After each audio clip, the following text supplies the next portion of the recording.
total system. On the left hand side, as usual, you can see there is some application framework and IoT communication networks are there, and this will be getting the data from a sensor or a smart sensor. And this data is actually the source and the IP address, because this data is given through the IP address, and this data is given to set of IP routers, right? So IP routers will be routing the data from the source to the destination, and it is passing through so many routers are also available. And on the receiver side, on the transmission side, there is a physical layer or data link layer. That is actually the bottommost two layers that carries the data from the source to the destination.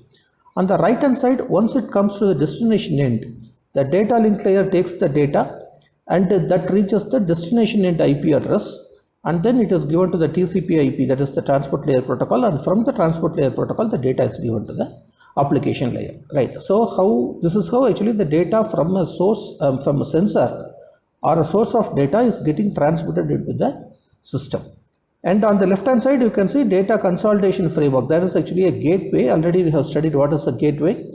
The gateway is doing some other process, right? Something like data gathering, and we have to align the data properly, like sensor wise or time wise. And the gateway makes the data that is suitable for the next level of transmission, and all those things are actually available in the data consolidation framework or in a gateway. And the source and IP connectivity, it uses a source IP address, so there should be a source IP address will be there, and the source and the network layer connects to the set of IP routers. That is what actually we have seen now, and the data reaches the destination IP address. And the smart sensors and IoT communication framework and application framework connect to a gateway. This is what we have seen in the previous diagram. And the internet connectivity is through a set of routers, is a huge network of routers. So internet is actually so many lakhs of computers are connected together, and this data, these routers will carry data packets as per the IP protocol from the source end to the another end. The internet connectivity, a source sends data packets in IETF standardized formats to destination. Of course, there is a predefined format is available there, and each packet flows towards the destination through a set of routers. Of course, we have seen this. And the internet communication using layers between the source application layer and the destination application layer, right? So it is a data communication between the application layer of the source to the application layer of the destination.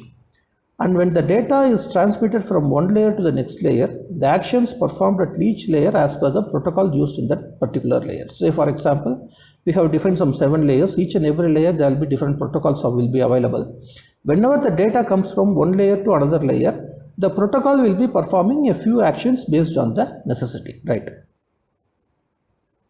This diagram shows what all the data that is getting processed, right? So we are starting with the application layer, the topmost layer, right, which is actually generating some data. Say for example, the application layer may be a SMTP protocol, which we are going to use it for sending an email. So our email is actually the data, and then what happens, this data comes to the L7 data segment. That is the second level you can see here.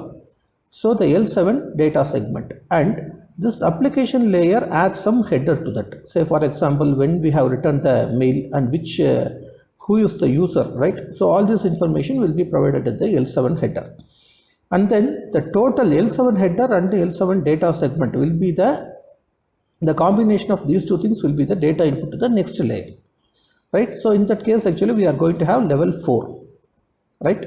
So this is the data stack from the layer L7, and this is given to the L4, and in the L4 the data for the TCP stream is received, of course. Then it will be adding its own header, right, from which application it has processed, because we have created an application from the SMTP, so that information will also be added to that. So that will be adding a L4 header.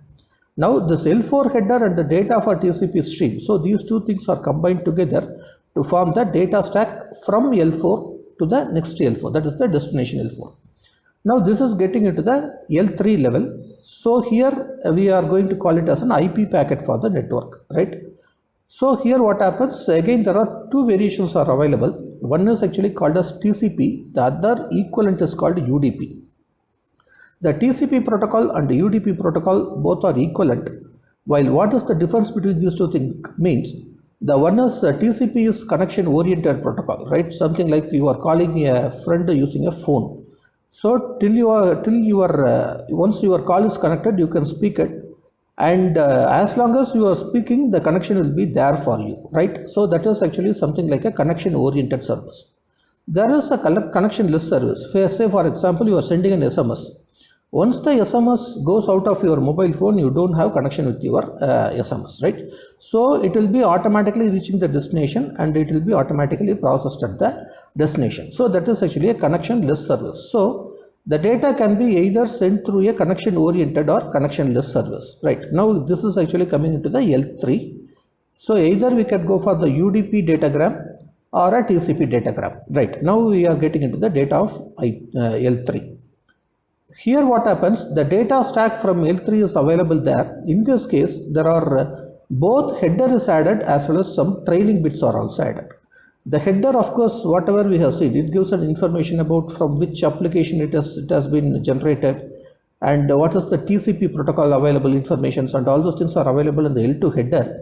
In addition to that, the data should be validated, right? Say for example, some sort of cyclic redundancy code. If there are any errors during the transmission, that has to be either detected or it has to be corrected. In order to do that, there will be some trailing bits will be added. So this is actually simply equivalent to your parity generator, right? So whenever you are passing a data through a say for example XOR gate, and parity bit can be generated, odd parity or even parity. So this is actually useful for finding out whether there is any error during the transmission. Supposing if my data is an odd parity data, I am getting 1, then that shows the number of ones in the data are going to be 1, right? That is odd. So in that case, we can easily find out whether any error is possible during the transmission, right? So there are some trailing bits are also added, and this is coming to the next level, that is L2, which is the link layer, and through the link layer, the data is passed to the physical layer. And in the physical layer, the data reaches at the destination. So it's a two-way processing. I think you can easily see that. All the arrow marks are two ways, right? From top to bottom as well as from bottom to top. On the receiver side, what happens? The data is from the physical layer. It is taken into the level 2. That is the link layer. And from the link layer, it is given to L3. When the data gets into level 3, automatically the L2 header will be removed, right, on the destination side.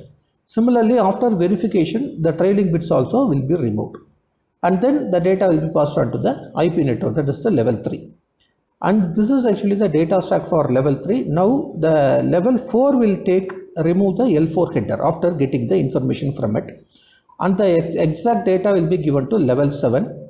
The level 7 will remove the L7 header after doing this processing, and the actual data will be given to the application layer of the destination. So this is how actually the data is being transmitted from the application layer of one end to the other end.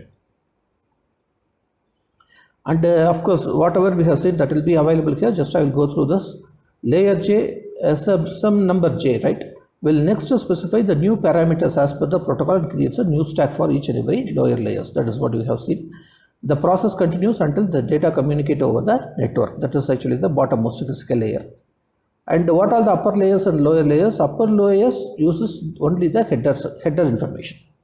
But lower layer, something like your data link layer, such as Ethernet, right? It uses both header as well as some trailing bits.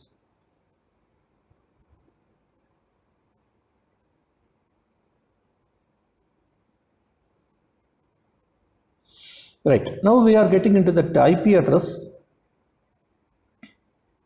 So already, as I said, we have two versions of IP version 4 and IP version 6. Now we will start with the IP version 4. The size of this IP version is 32-bit, right? I think you might be seeing all these things, right? What is the IP address of your system? Something like 198.136.